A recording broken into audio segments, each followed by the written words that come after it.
Is it better to use the listing agent when you're buying a home? A lot of buyers wonder about this because it seems like it might make things easier or maybe even help them get a better deal. But the reality really comes down to how representation works and what level of advocacy you want during the process. And we're getting after it right now.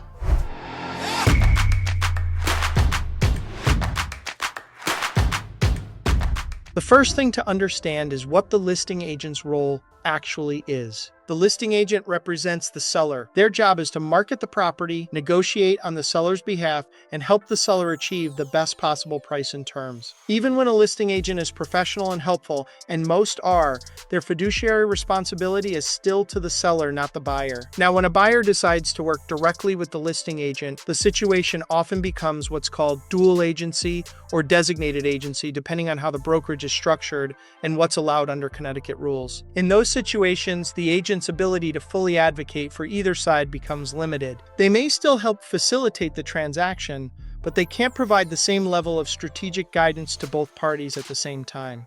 So instead of having someone negotiating strictly for your interests, you may have someone acting more as a neutral coordinator. I see this confusion fairly often. Buyers sometimes assume working with the listing agent might give them an advantage or save money, but in most transactions, compensation structures are already built into the process.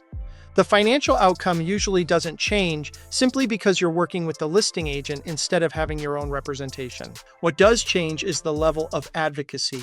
Buying a home involves much more than just choosing a property. There's pricing strategy, offer structure, inspection negotiations, contract timelines, contingencies, and sometimes unexpected challenges that come up along the way. Having an agent whose sole responsibility is to protect your interests creates clarity and reduces risk.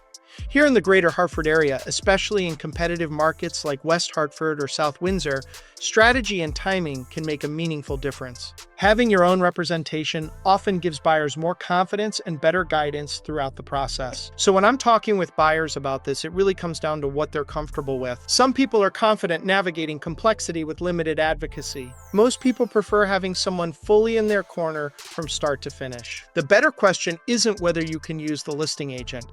It's whether you want someone whose only job is to protect your interests throughout the entire purchase. And when you look at it that way, the decision usually becomes much clearer. If this is your first time to the channel and you want to know everything there is to know about living in Hartford, Connecticut, or the surrounding area, then subscribe below, tap the bell for notifications so you can be the first to learn about the current market in the greater Hartford area. Hi, I'm Brian with the Burke team at Coldwell Banker Realty. We get calls and emails every single day from people like you looking for help on making a move to the greater Hartford area, and we absolutely love it. Whether you're moving in 9 days or 90 days, give us a call, shoot us a text, or send us an email. You could even schedule a Zoom call with us as well. All my information is in the description below, so we can help you make a smooth move to the greater Hartford area. If you're thinking about buying and want to talk through how representation works or what approach makes the most sense for your situation, I'm always happy to help. Sometimes a quick conversation could save a lot of stress later. Thank you for watching, and I hope to show you around town.